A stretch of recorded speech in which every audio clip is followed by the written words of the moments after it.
He has autism, and he's not very verbal. And they showed me my place, and I said immediately I loved it. Oh, it was getting very difficult. You think that you can do it all on your own, and you can't. Because she was always there for me, and to be there for her. Problems finding jobs.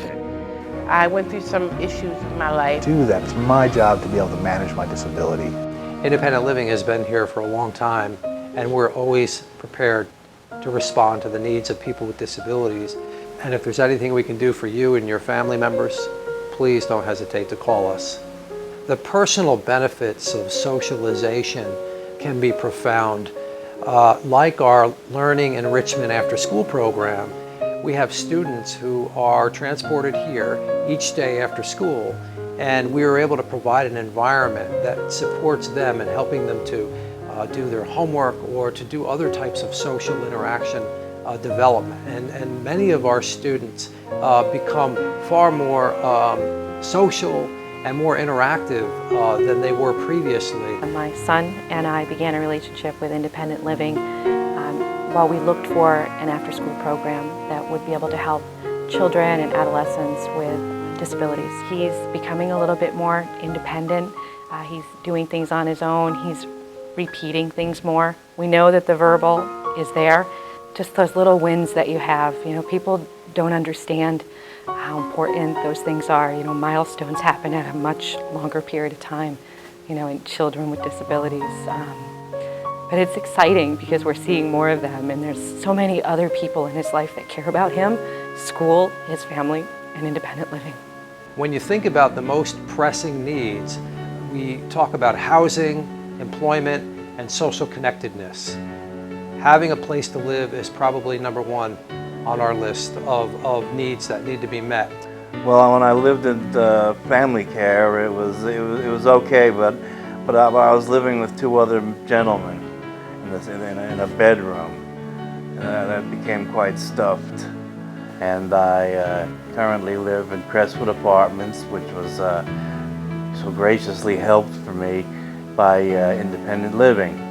You know, families can live there, or you can live there by yourself, and if you want to be by yourself, you get this peace and quiet, and I really appreciate that.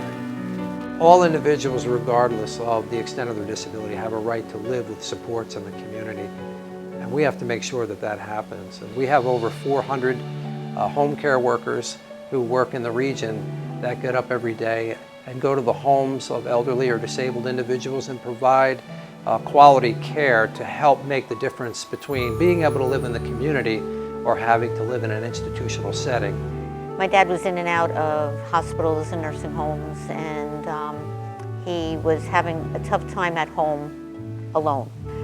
He never wanted to be put in a nursing home near the end of his life, and I told him that I would do whatever I could to keep him out of a nursing home.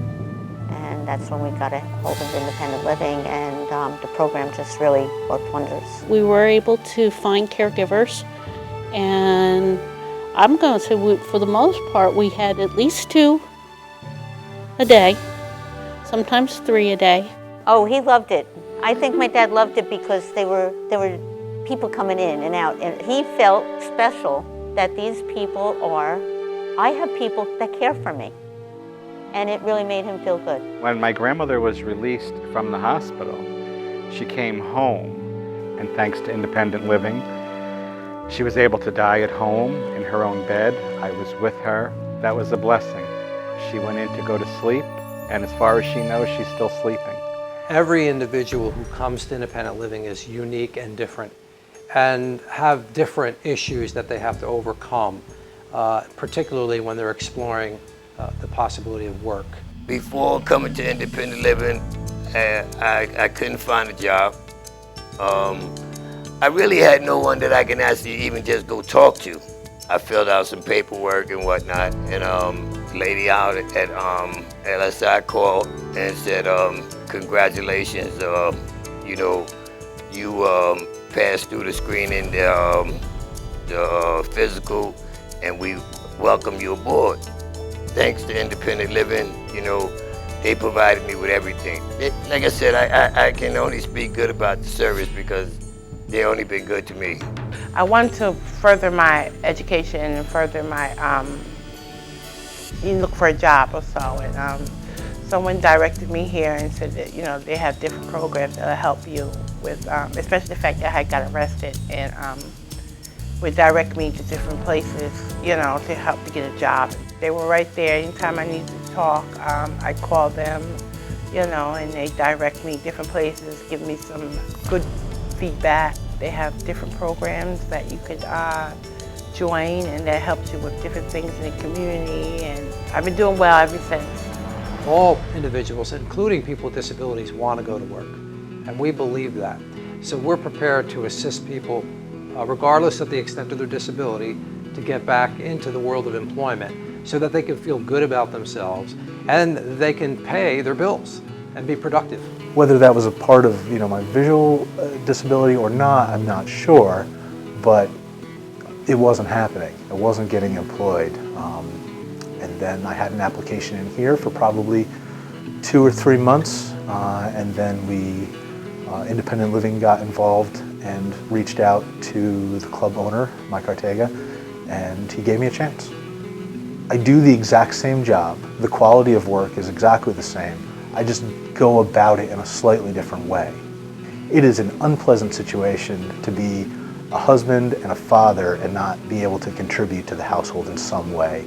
And now that I'm able to do that, it's fantastic. As a consumer-directed disability advocacy and service organization, we've been providing peer mental health services for over 20 years. And these are people with lived experience who have become trained to become peer professionals and work at the local hospitals. And the goal is really to engage people who are in crisis or pre-crisis to avoid crisis. And one of the other goals is to help avoid unnecessary hospitalizations or to reduce the length of stay for those individuals who unfortunately do end up in the hospital. The goal really is to help people return back to the community and to get to services for as long as they need them, but the ultimate goal is to help people to get beyond services so that they can live a life in the community. As a consumer-run organization, we're very welcoming, and people utilize our services on a regular basis. And the nice thing about independent living is that if you use services here and there's a point where you don't need them, you can always come back. Our doors are always open in the event that you need to come back for assistance. We have locations in Newburgh, Middletown, and Monticello, and we are very well received by each of those communities, and we enjoy providing supports to people when they need us. We're here to respond.